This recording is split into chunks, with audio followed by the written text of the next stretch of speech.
आपसे एक class 8th NCERT का एक्सपीरियंस शेयर करती हूँ, ठीक है। ये जो मैंने लिखा है ये भी क्लास 8th एनसीईआरटी का। देखो क्या हुआ, एक बार एक स्कूल में मैं गई पढ़ाने के लिए, तो मुझे क्लास 8 दी गई, ठीक है। तो वहाँ पर क्या हुआ, ये बच्चों ने बोला कि मैम ये चैप्टर चल रहा है। मैंने कहा ठीक है कि मैम ये एक्सरसाइज हमने कर ली। मैंने कहा ओके कि चलो एक बार रिवीजन कर लेते हैं। मैंने कहा एक बार मैं भी देख लूँ, है ना। तो मैंने ये क्वेश्चन पूछा। क्वेश्चन है what could be the possible ones digit of the square root of the following 9801। तो उस बच्चे ने मुझे फटाफट से आंसर दिया, मैम इट मे बी 1 और 9।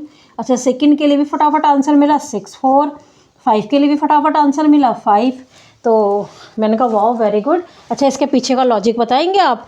तो बच्चे ने पता है क्या जवाब दिया मुझे कि मैम मैंने ना टेबल बना रखी है ऐसे, और लिख रखा है कि जो 1 पे एंड होते हैं उनके स्क्वायर रूट में या तो 1 आएगा या 9 आएगा। जो 2 पे तो एंड होते नहीं है, 3 पे जो एंड 3 पे भी कोई एंड नहीं होता है, जो 4 पे एंड होता है उसके एंड में हमारा आएगा 2 या फिर 8, ठीक है। तो मैम ऐसे करके ना मैंने पूरी टेबल बना रखी है। तो बेटा what do you think, is it correct? कितनी अजीब बात है। ऐसे पढ़ाई नहीं करनी है कि आपने रट लिया कि 1 के लिए 1 आएगा। अच्छा, आप एक बात बताइए, क्या अगले 1 साल के बाद वो याद रहेगा? फिर आप याद करते रहेंगे 1 के लिए क्या था, 4 के लिए क्या था। जब इसका लॉजिक ऐसा है कि अगर आप लॉजिक समझ गए तो आप लाइफ टाइम में नहीं भूल पाएंगे इसको, लाइफ टाइम आपके दिमाग में याद रह जाएगा। तो वही मैं आपसे कहना चाह रही हूँ, ऐसे पढ़ाई आपने नहीं करनी है, क्योंकि इसको आप देखना विदिन 5 सेकेंड से ज़्यादा इसको समझने में लगता ही नहीं है टाइम। सिर्फ समझाने में ज़्यादा टाइम लगता है हम लोगों को, लेकिन आप लोगों को समझने में 5 मिनट 5 सेकंड से ज़्यादा नहीं लगता। इसको देखना कितनी क्विक समझ में आता है।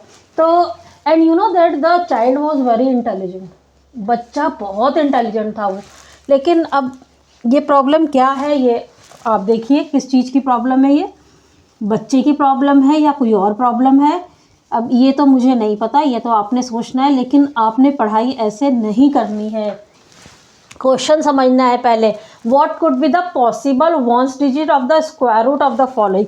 पहले तो ये परफेक्ट स्क्वायर है या नहीं है हमें नहीं पता, क्योंकि हम स्क्वायर रूट किसका निकाल पाएंगे, जो परफेक्ट स्क्वायर होंगे उन्हीं का एग्जैक्ट परफेक्ट रूट निकलेगा, अदरवाइज का तो डेसिमल में आएगा, प्रॉक्स आता है ना। तो ये परफेक्ट स्क्वायर है या नहीं है ये भी हमें नहीं पता, और ये हमें देखना भी नहीं है, ठीक है। हमें तो ये है पॉसिबल, अगर ये परफेक्ट स्क्वायर हुआ तो पॉसिबल वंस डिजिट क्या होगी उसके रूट में, ठीक है, हमें ये देखना है।